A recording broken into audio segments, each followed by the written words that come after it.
Ladies and gentlemen, thank you for standing by. My name is Desiree, and I will be your conference operator today. At this time, I would like to welcome everyone to the PG&E Corporation First Quarter 2025 earnings release. All lines have been placed on mute to prevent any background noise. After the speaker's remarks, there will be a question-and-answer session. If you would like to ask a question during this time, simply press star followed by the number 1 on your telephone keypad. If you would like to withdraw your question, again, press the star 1. I would now like to turn the conference over to Jonathan Arnold, Vice President of Investor Relations. You may begin. Good morning, everyone, and thank you for joining us for PG&E's First Quarter 2025 earnings call. With us today are Patti Poppe, Chief Executive Officer, and Carolyn Burke, Executive Vice President and Chief Financial Officer. We also have other members of the leadership team here with us in our Oakland headquarters. First, I should remind you that today's discussion will include forward-looking statements about our outlook for future financial results. These statements are based on information currently available to management. Some of the important factors which could affect our actual financial results are described on the second page of today's earnings presentation. The presentation also includes a reconciliation between non-GAAP and GAAP financial measures. The slides, along with other relevant information, can be found online at investor.pgecorp.com. We'd also encourage you to review our quarterly report on Form 10-Q for the quarter ended March 31st, 2025. And with that, it's my pleasure to hand the call over to our CEO, Patti Poppe.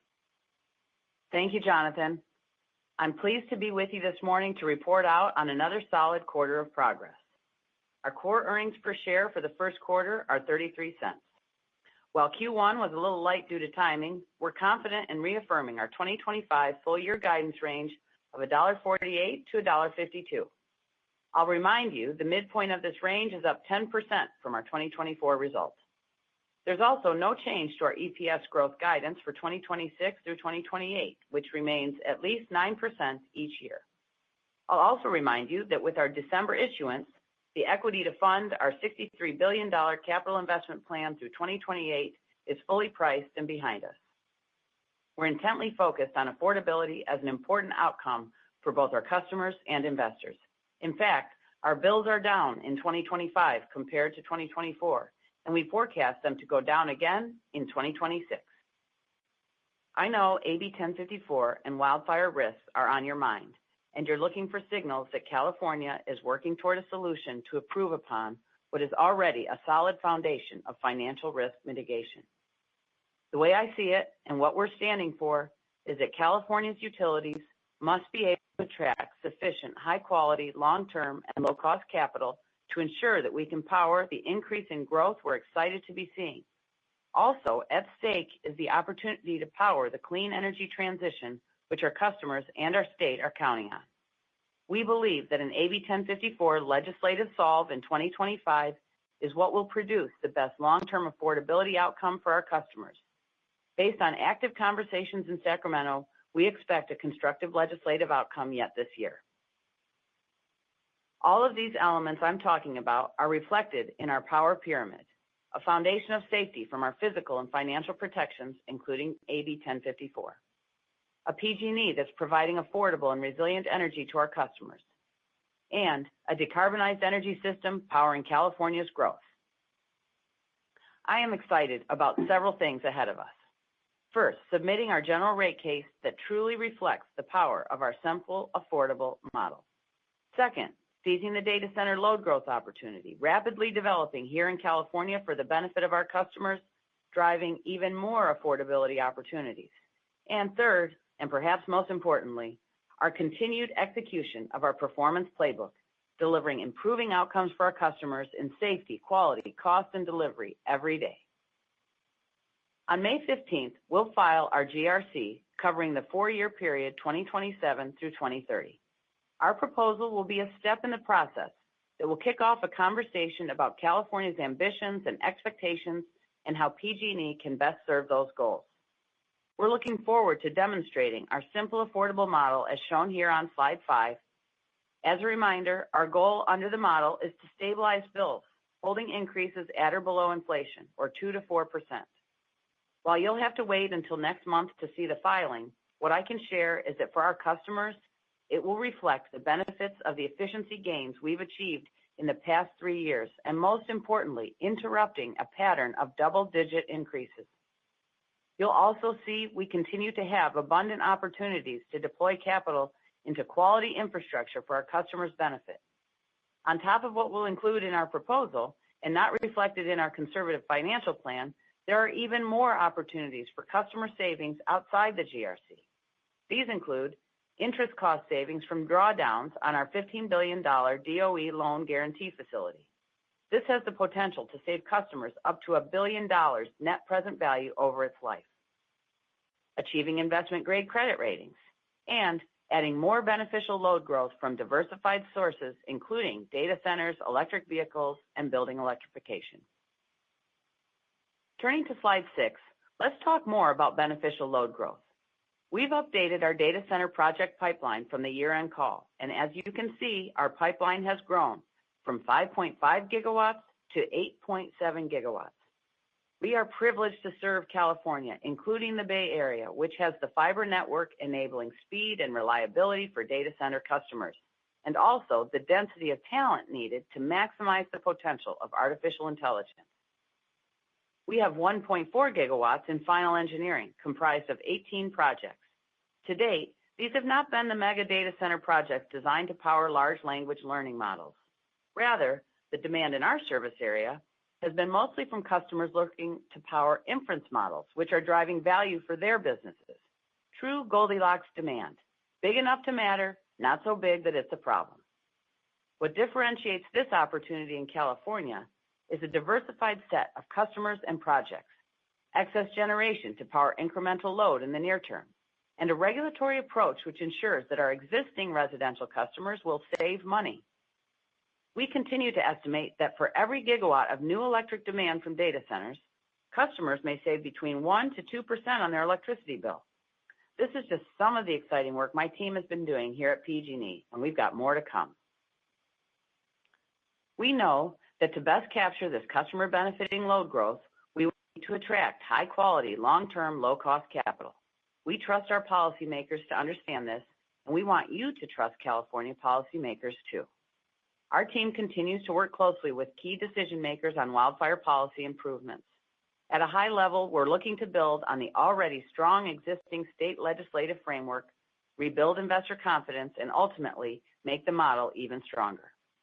In our advocacy, we're making sure state leaders understand that addressing capital provider and rating agency concerns is critical to ensuring access to competitively priced long-term capital. Addressing these concerns is also critical to delivering the most affordable solutions for our customers. As the legislative process continues, let me remind you of our existing physical layers of protection in place and shown here on slide 8. We're building infrastructure for purpose, a system that is safer and more resilient every day. In early March, we filed our 2026 to 2028 wildfire mitigation plan. With this proposed plan, we will continue working to reduce wildfire risk attributable to vegetation or other objects contacting our power lines through both system resilience programs and operational programs which reduce risk during periods of severe weather, and reduce the wildfire risk due to equipment failure through measures including pole-mounted sensors to catch outages and ignitions before they occur, as well as pole clearing.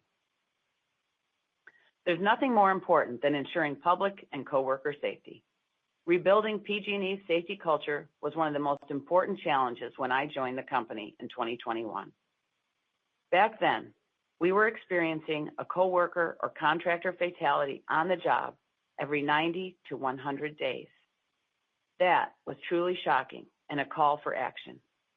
I'm very proud to share that today, we are at 814 days without a fatality, and that is the longest run in over 25 years, and we are still going. The practical fact is that I can't be on every job site ensuring our safety procedures are being followed. Rather, every day, my coworkers are showing up, choosing to be safe, choosing to keep each other safe above all else.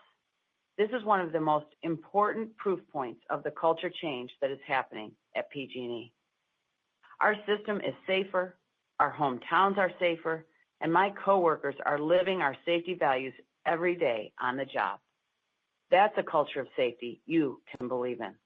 However, we will never be satisfied when it comes to safety, and we continue to work it every day.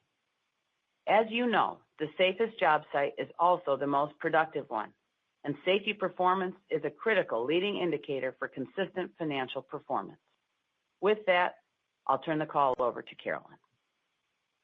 Thank you, Patty, and good morning, everyone.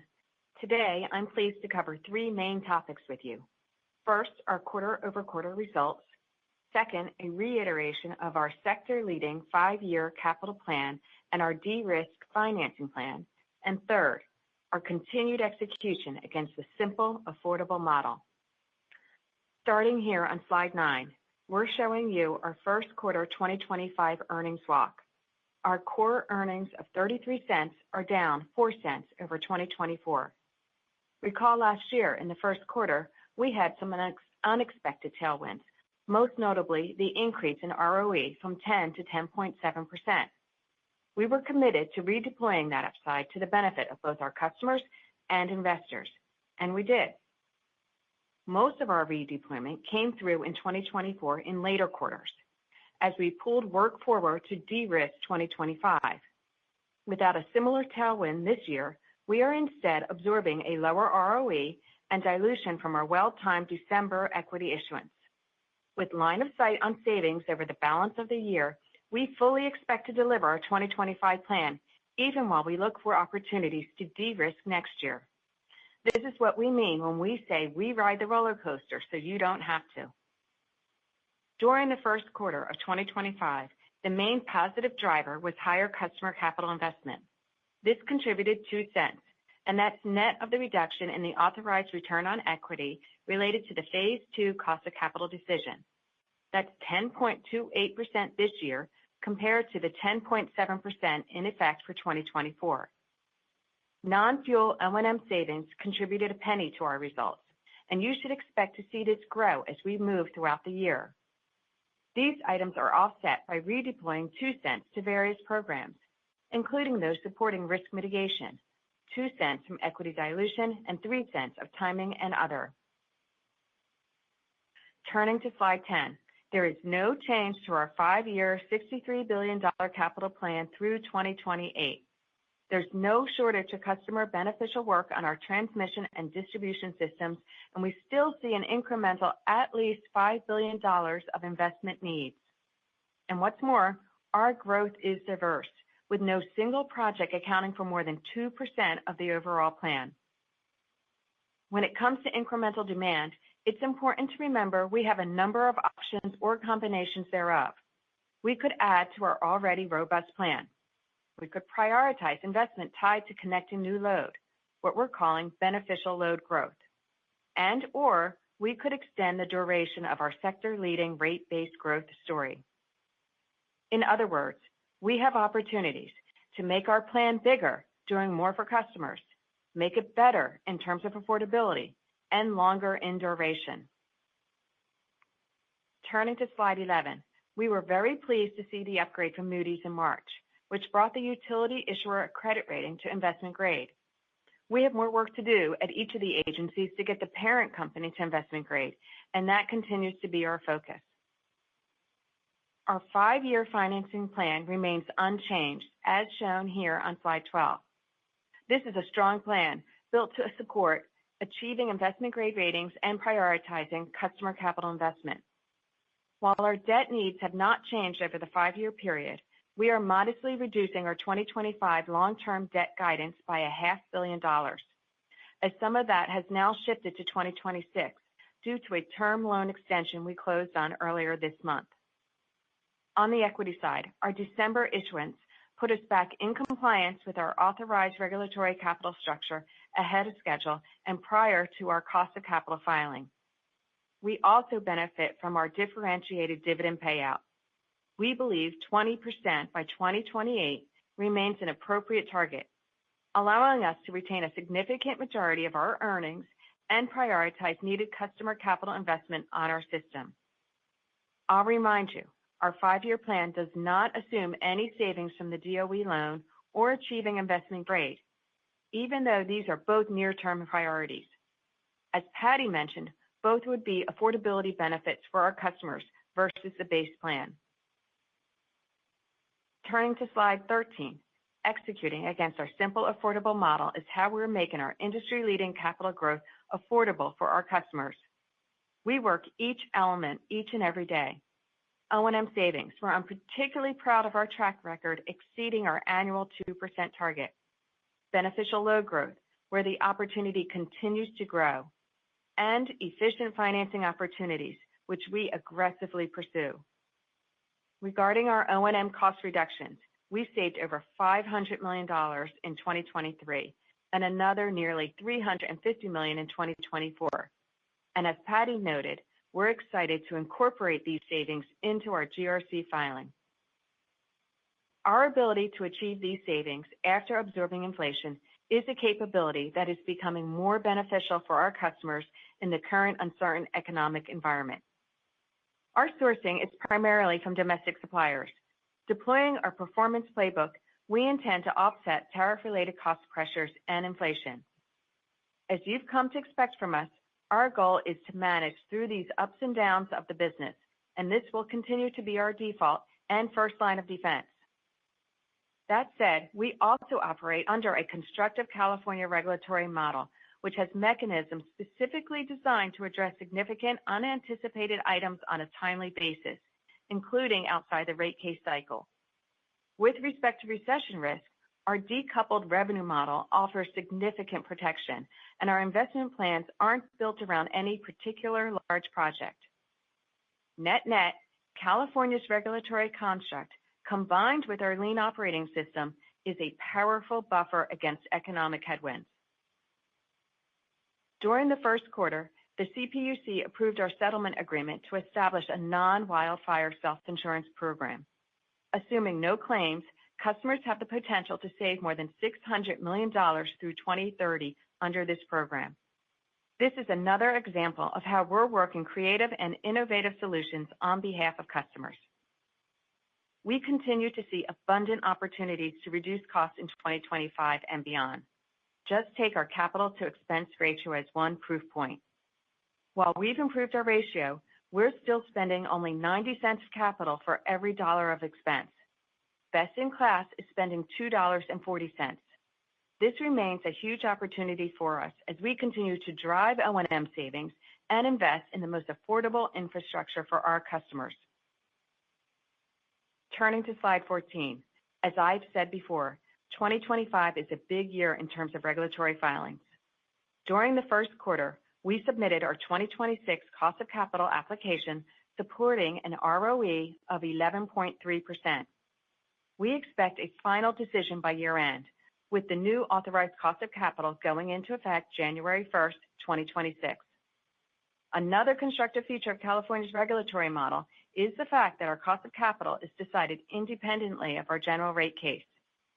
And as you know, we'll make the GRC proposal on May 15th, covering the period 2027 through 2030. Like Patty, I am very excited to prove out the simple, affordable model for the benefit of our customers.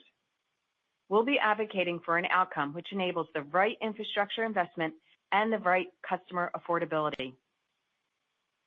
We also plan to file our 10-year undergrounding proposal with our safety regulator before the end of the year. I strongly believe that performance is power. We've been delivering on our sector-leading capital growth plan, converting rate-based growth into earnings growth, proving that what's good for customers is also good for investors. We continue to plan conservatively and deliver consistent, predictable results. We do what we say. And on that note, let me end here on slide 15 with a reminder of our value proposition: consistent, predictable performance, serving our customers and delivering for investors. 10% rate-based growth through 2028. 10% core EPS growth in 2025. At least 9% core EPS growth each year from 2026 through 2028. And bill increases held between 2 to 4%. And with that, I'll hand it back to Patty. Thank you, Carolyn. Our simple, affordable model is how we're executing on an industry-leading capital growth plan, serving California while stabilizing customer bills.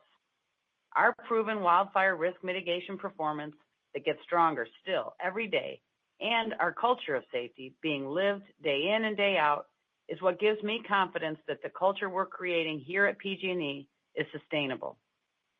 We're excited about all the catalysts in front of us, resolving the AB 1054 uncertainty, realizing the promise of our simple, affordable model through our upcoming GRC, reaching investment grade at the holding company, delivering on our growing large load story, drawing down on our DOE loan facility, extending our track record of O&M savings, and filing our 10-year undergrounding plan.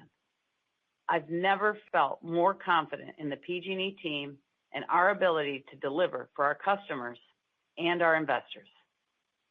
With that, operator, please open the line for questions. Thank you. We will now begin the question and answer session. If you have dialed in and would like to ask a question, please press star 1 on your telephone keypad to raise your hand and join the queue. If you would like to withdraw your question, simply press star 1 again. If you are called upon to ask your question and are listening via speakerphone on your device, please pick up your handset to ensure that your phone is not on mute when asking your question. We do request for today's session that you please limit to one question and one follow-up question. We have allotted 30 minutes for Q&A. Again, press star 1 to join the queue.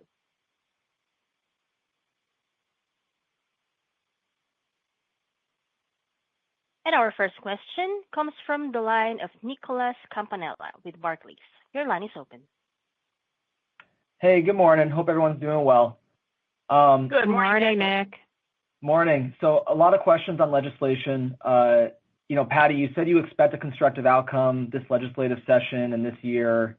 Can you maybe expand on why you're confident that that's indeed happening this year, just given the various things in front of the state legislature? And is there any chance that this is still kind of a multi-year effort? Maybe you can kind of give us a flavor of what you're working towards, whether it's an extension, an increase in the fund size, or clarity in the liability cap. Just what should we kind of be expecting here? Thanks. Yeah, Nick, thanks for the question. First, let me reflect what you said, that the legislature does have a lot on their plate, and we respect their need to do a lot of different things in their roles. What makes me confident is how important it is to get this fixed. The AB 1054 construct is so important for all the constituents. It's good for customers because it acts as a rate smoothing design, especially when you've got a prudent operator and therefore those costs are recoverable. The fund acts as a very good rate smoothing device, and the fund also serves those who were harmed by wildfire. And so given that, we know that the legislature is attuned to the importance of AB 1054. We also know how important it is to attract high-quality, low-cost capital so that we can continue to improve the affordability of energy in California. And so that's what makes me confident. It's too important not to do.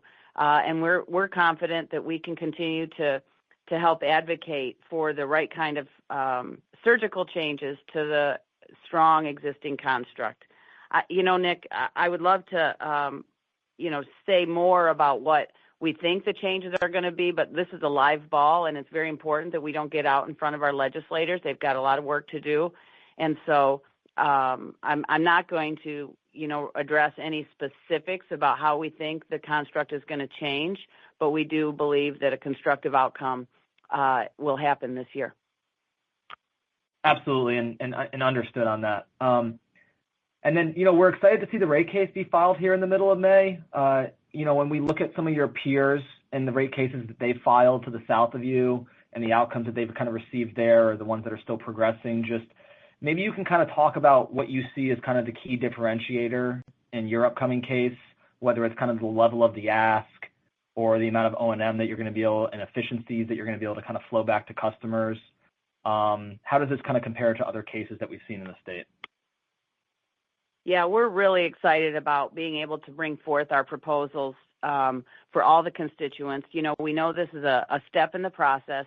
Our general rate case proposal that we'll be filing on May 15th provides good choices for our decision makers to make. We know that our proposal will reflect the simple, affordable model. We know that our GRC must address a significant demand for infrastructure investments for a safer, reliable, clean energy system.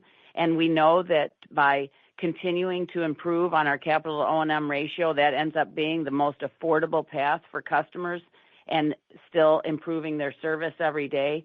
And so we are excited about passing along the O&M savings that we've delivered over the last several years.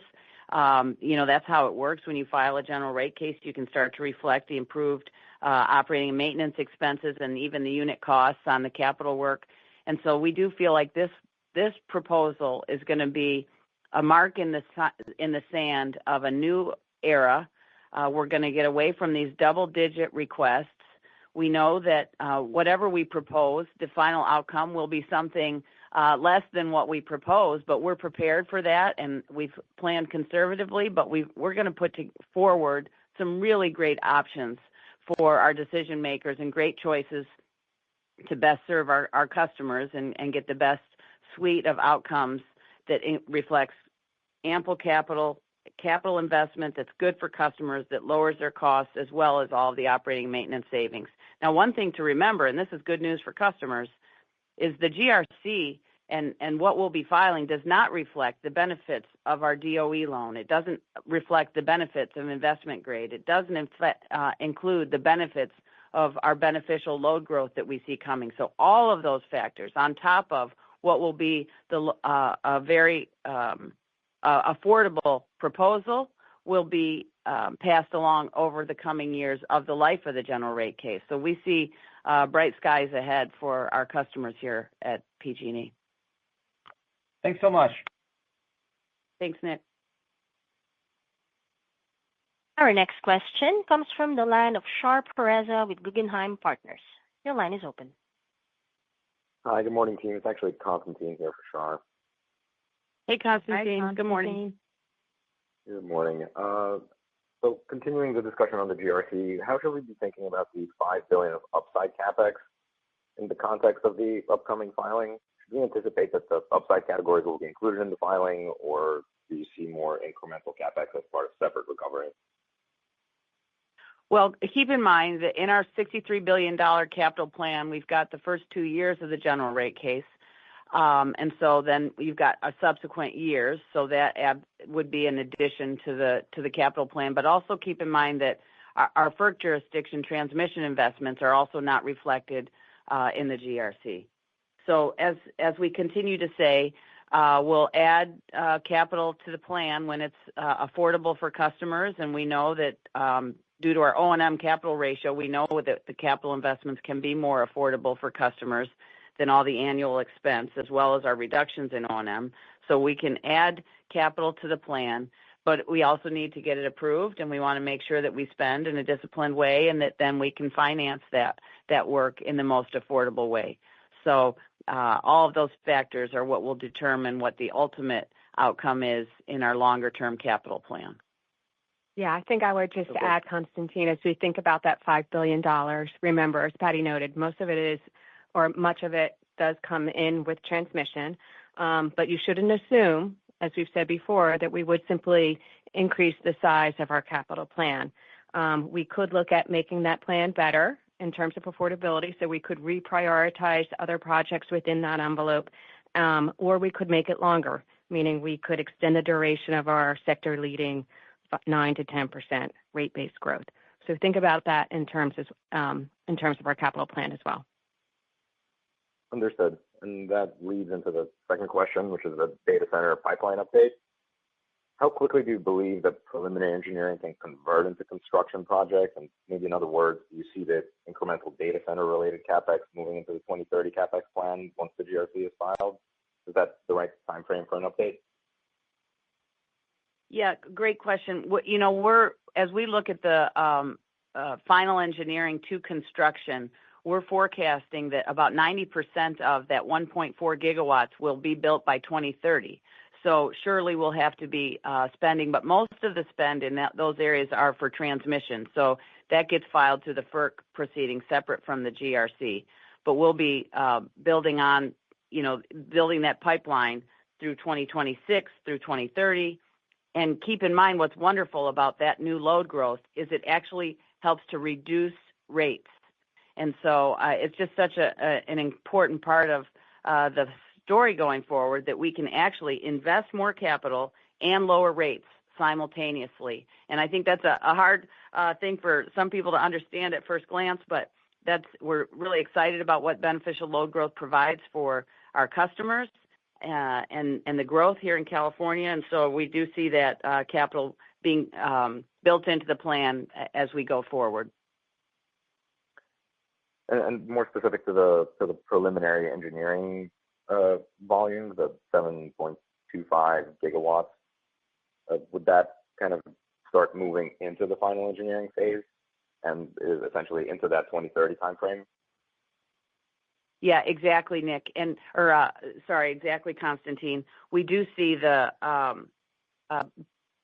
pipeline moving into final engineering, but keep in mind, not all of it's going to go through. And I think that's the part that we want to make sure is clear, that some of this falls out as we go, and we're not banking, frankly, on any of it in our financial plan. This is all upside to the financial plan and upside to the affordability for customers on top of what we're already talking about, holding rates at 2 to 4%. And so we will see that work flow in. Some of it will be before 2030. In fact, we see substantial requests before 2030, but it goes on through 2035. So this could be an ongoing engine of affordability for our customers going forward. And again, some of it is speculative. They put in their application. They do have to pay a significant amount of money to be in an application phase. So it's not that there's no skin in the game. They've definitely put some skin in the game to apply. And as we provide them then their cost and timing, they'll make decisions.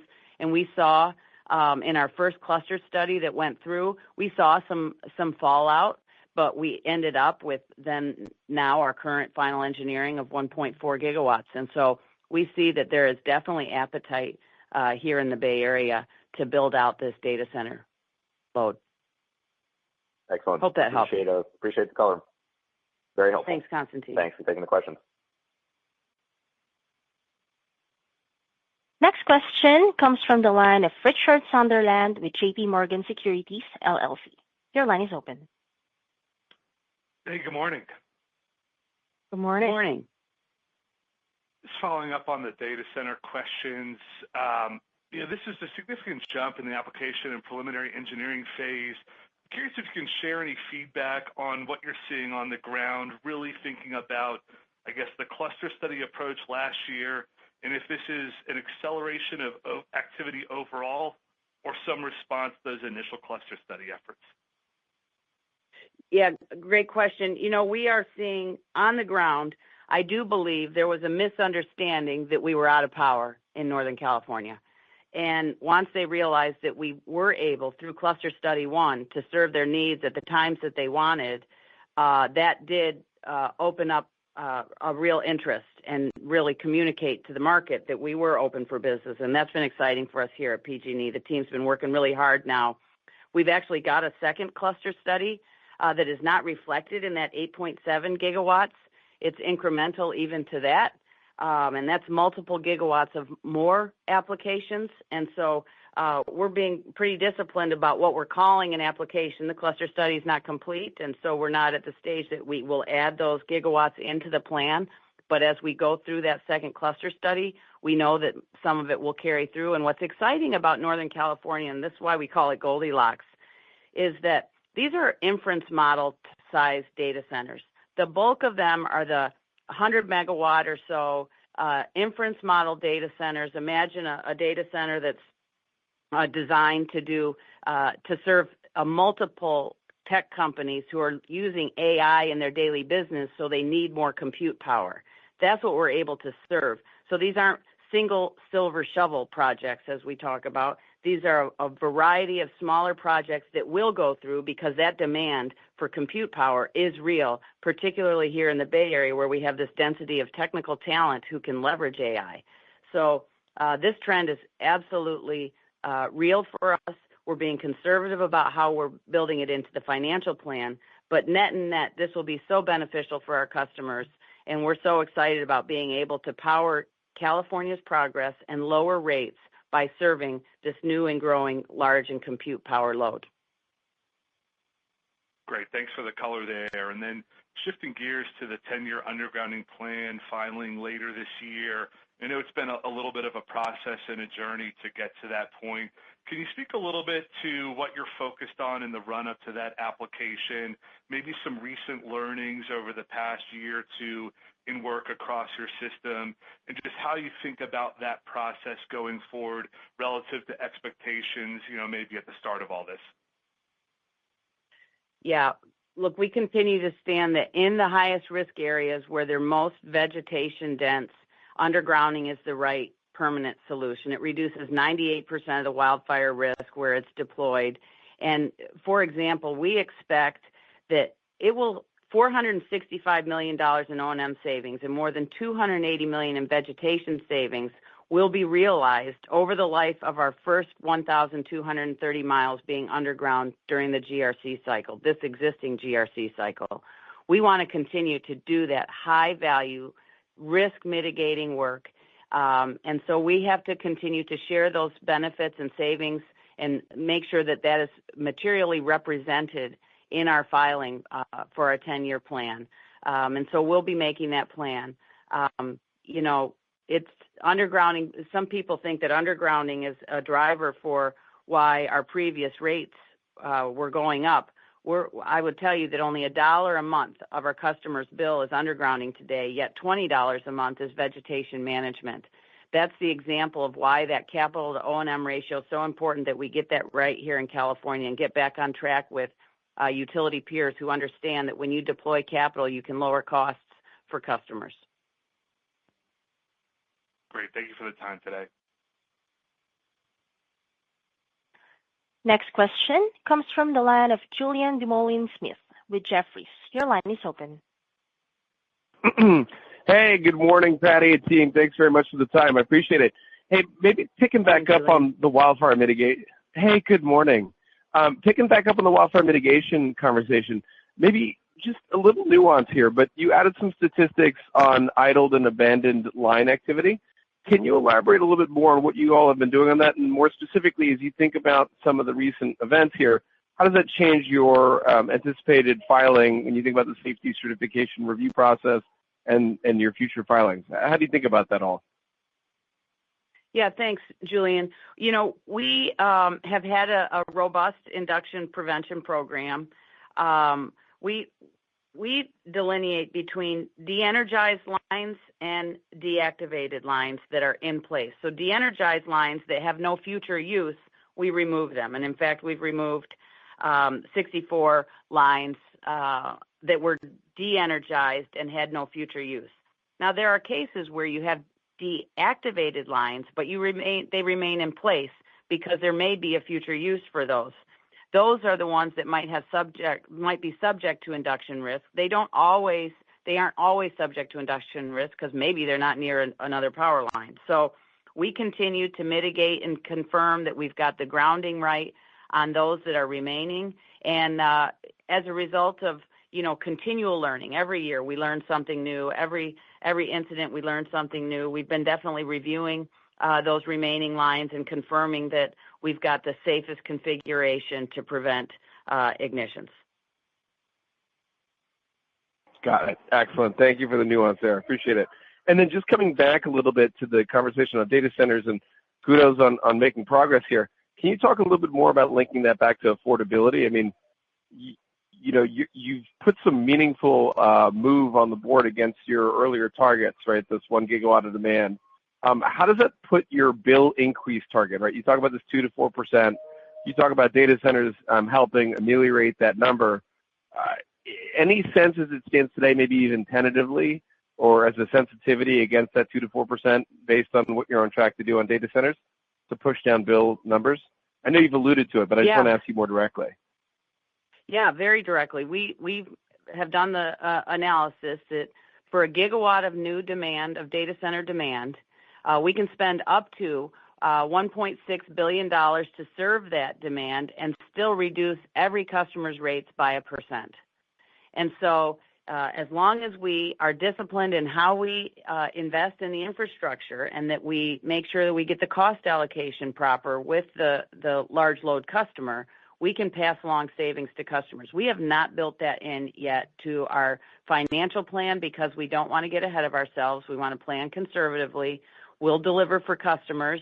And as this new load materializes and gets final complete construction, those savings and that load then materializes on the system, then those savings start to pass through to customers, which is what makes us so excited. You know, we're going to be filing this general rate case and showing that our proposal reflects our simple, affordable model and keeping rate increases in the 2 to 4%. That does not reflect this new large load. And so even though we're going to be filing the lowest GRC ask in a decade, we still have more savings that we can pass along to customers as a result of the new large load, as well as the DOE loan, as well as our credit metrics improving and getting to investment grade. This is really, we're interrupting the pattern here in California for affordability for customers. We know our customers don't feel that yet, so there is doubt that we can deliver on this, but we are able to deliver, and we've delivered this year. Our bills are lower this year over last year, and our bills are forecast to go down again in 2026. And then you convert over to this new general rate case, and you keep rates increasing only nominally, and then you add in beneficial load growth. Julian, things are bright here in California. We're going to really help our customers believe in us again and really trust that we can deliver higher service, higher quality service at a fundamentally lower cost. And we can't wait for those numbers to start hitting the tape. All right, fair enough. Thank you guys. All the best. I will see you shortly. Thank you. Thank you, Julian. Our next question comes from the line of Anthony Crowdell with Mizuho. Your line is open. Hey, good morning. Thanks for taking my question. Tough act to follow there with Julian. I just have one question, and I think maybe to Nick's question earlier, you talked about maybe all the things going on and the legislature maybe working for a solution for the, wildfire fund. Do you think it's helping the process or like helping out, showing the urgency to the legislators on a cost of capital filing and also a rate case filing? I know it's a busy plate there, but clearly they're all intertwined. Is that, you think, helping out the process and maybe showing a sense of urgency to the legislatures? Anthony, I think there's no doubt that affordability is job one and item 1A in Sacramento and here in Oakland for all of us at PG&E. Affordability is job one. So at first glance, when you see a cost of capital filing, when you see a general rate case, it can appear that we're tone deaf to what's happening for customers. We want to make sure that what we're reflecting is demonstrating how we can, in fact, lower costs for customers. That's why we actually have to sing it from the mountaintop that the bills are lower this year than last, that we are forecasting bills going down again next year. It's sometimes hard for people to understand that you can actually improve service, improve earnings and investment and capital for customers and lower their bills. Those two things absolutely can go together because we have our lean operating system, because we're reducing O&M and eliminating waste through our lean operating system every day. I think it's going to be really important that our general rate case proposals reflect, number one, choices, that we can make choices about how much we invest and in what we invest, but reflect the savings getting passed along to customers. And again, I just want to reiterate this, our general rate case is going to be the lowest ask in a decade, and we want that to be the new pattern, and then layering in other affordability matters. When the legislature is looking at all of this simultaneously, it's pretty hard to absorb all of it at once. So it's important that we continue to just be in active conversation and make sure that we're sharing the information that we have and continuing to really demonstrate that we don't have to choose between customers and investors, that the business model of the regulated utility is in fact designed to serve customers through low-cost, high-quality investment, and that we can serve customers and investors simultaneously. We know that for people who aren't as close to our industry as everyone, like you are, Anthony, and we all are, that sometimes that can be confusing. And so we're just working hard to send a clear message that we can, in fact, do more work for customers at a fundamentally lower cost. Great. Thanks for taking the question, and I'll see you guys at AGA. Awesome. Thanks, Anthony. Our next question comes from the line of Carly Davenport with Goldman Sachs. Your line is open. Hey, good morning. Thanks for taking the questions. Maybe just one clarifying question for me. You had mentioned the tariff exposure in the prepared remarks. Is there any quantification on those impacts on the capital plan that you can provide? Yeah, Carly, it's Carolyn. So when we looked at our sourcing company, our sourcing group, first of all, has done a really good scrub of the impact on tariffs. When we look at our total materials and supply spend, over 90% is domestic. And the main categories in that spend that are tariff exposed tend to be actually computer hardware, smart grid equipment, and electric equipment like transformers. Now, I'll just remind you, a third of our transformers are sourced internationally from South Korea, and that's at I think it's a 12% tariff at this point in time. So that's $100 million of our total spend. So not really significant. On top of that, both our sourcing group believes that the tariffs exposure is very manageable, but I'll just remind you that over the last 3 years, with our lean operating system in play and our O&M reductions, those reductions were on top of absorbing inflation. And 2022 in particular was a high inflationary year, and we absorbed that inflation and saw those savings. So we think our biggest tool in our toolkit right now is our lean operating system and our O&M savings. Great. Thank you so much for that. I'll leave it there. Thanks, Carly. Next question comes from the line of Ryan Levine with Citi. Your line is open. Good morning. Some of the prepared remarks focused on potential legislative solution, but outside of legislative solutions, do you see any progress in the conversation to revisit or change the attachment rate for the wildfire fund? You know, Ryan, there's lots of ideas on the table. And, you know, as I mentioned earlier, I'm very hesitant to get out in front of the decision makers and the policy makers. I would just offer that there's a lot of ideas that are being discussed and reviewed, and we stand that we can get a constructive outcome this year that works for customers and investors. Okay, appreciate that. And then just one follow-up to an earlier comment you had made around a 90% assumption around some of the data center projects that have already reached engineering study. How do you have, or where is the 90% number coming from, and kind of what are the drivers and how you're coming to these forecasts?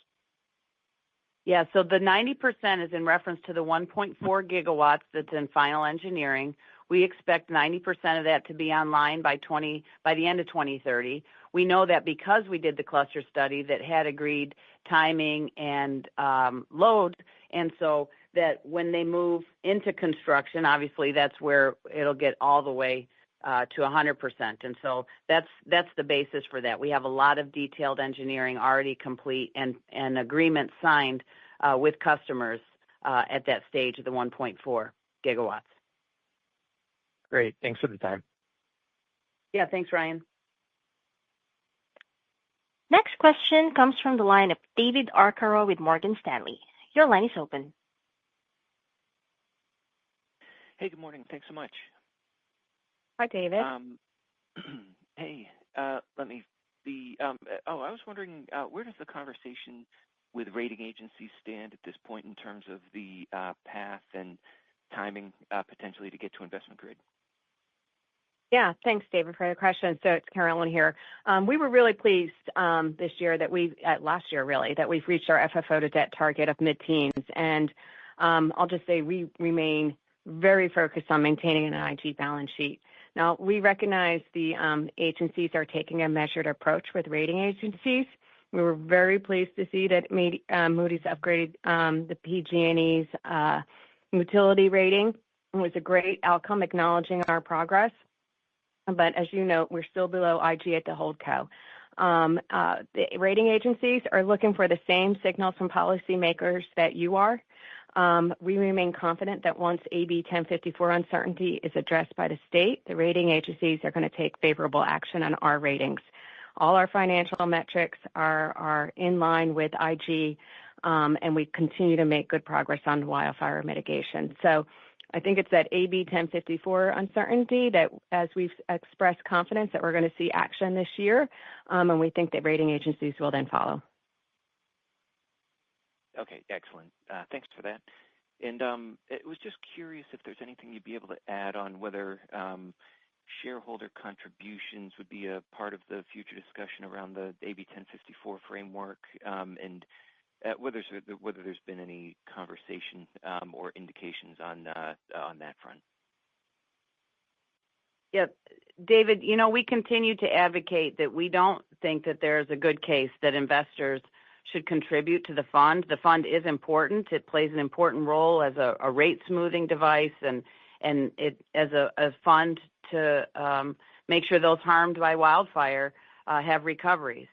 But given inverse condemnation reflects that a prudent operator's costs are recoverable in rates, we don't think that there's a case to be made that investors should be contributing to that fund, and we'll continue to advocate for that. We know that no matter what, if you increase the cost of capital, that makes it less affordable for customers, and we're always standing for affordability for our customers, and we'll just continue to keep you updated as the legislative session continues.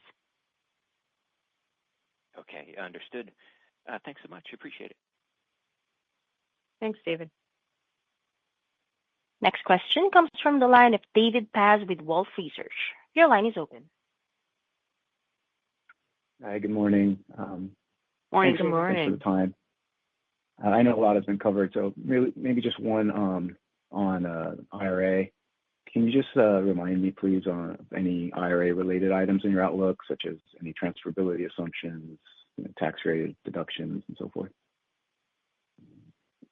No, David, this is Carolyn. Thank you for the question. We really don't have significant exposure to the IRA. The way to think about this first, PG&E currently does not have any utility-owned solar or storage projects under construction, so we really don't have any exposure there. We do, of course, have energy procurement costs and have a number of executed PPAs for solar and battery projects currently under development. And so we're in the market right now as well as in terms of buying some of that procurement. It remains to be seen how the pricing may be impacted by tariffs and the availability of those tax credits on those, but we're following the competitive solicitation process very closely, and we're very mindful of securing the very best commercial terms on behalf of our customers.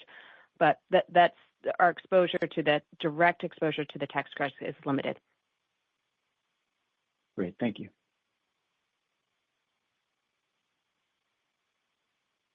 We will take our last question from Michael Lonegan with Evercore ISI. Your line is open. Hi, good morning. Thanks for taking my question.